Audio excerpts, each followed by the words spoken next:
ముఖ్యమంత్రి సహాయ నిధి చెక్కులను లబ్ధిదారులకు అందజేసిన సత్తెనపల్లి నియోజకవర్గ శాసనసభ్యులు కన్నా లక్ష్మీనారాయణ గారు. టుడే టీవీ ప్రతినిధి దుగ్గి నాగేశ్వరరావు. ముఖ్యమంత్రి సహాయ నిధి నుండి బాధితులకు చెక్కులను గురువారం సత్తెనపల్లి నియోజకవర్గ శాసనసభ్యులు కన్నా లక్ష్మీనారాయణ గారు అందజేశారు. ఈ సందర్భంగా ఆయన మాట్లాడుతూ బాధితులకు అండగా సీఎం సహాయ నిధి ఉందన్నారు. అదేవిధంగా కార్పొరేట్ స్థాయిలో వైద్యం పొందలేని బాధితులకు ముఖ్యమంత్రి సహాయ నిధి అండగా నిలుస్తుందన్నారు.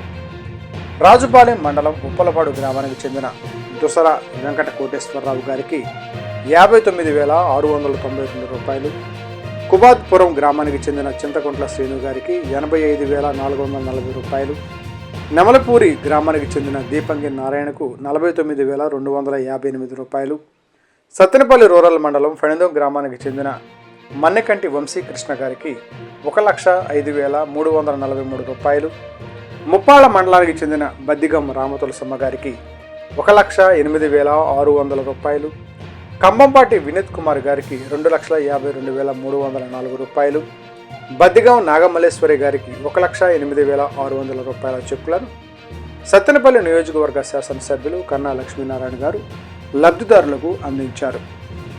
ఈ కార్యక్రమంలో వివిధ హోదాల్లో ఉన్న రాష్ట్ర, జిల్లా, నియోజకవర్గ, మండల, గ్రామ నాయకులు, కార్యకర్తలు పాల్గొన్నారు. ముఖ్యమంత్రి గారి దృష్టికి తీసుకొచ్చినప్పుడు వారు మీ అందరికీ కూడా ఇవాళ సహాయం చేసినందుకు సత్తెనపల్లి నియోజకవర్గం తరఫున ముఖ్యమంత్రి గారికి ధన్యవాదాలు తెలియజేస్తా ఉన్నాను.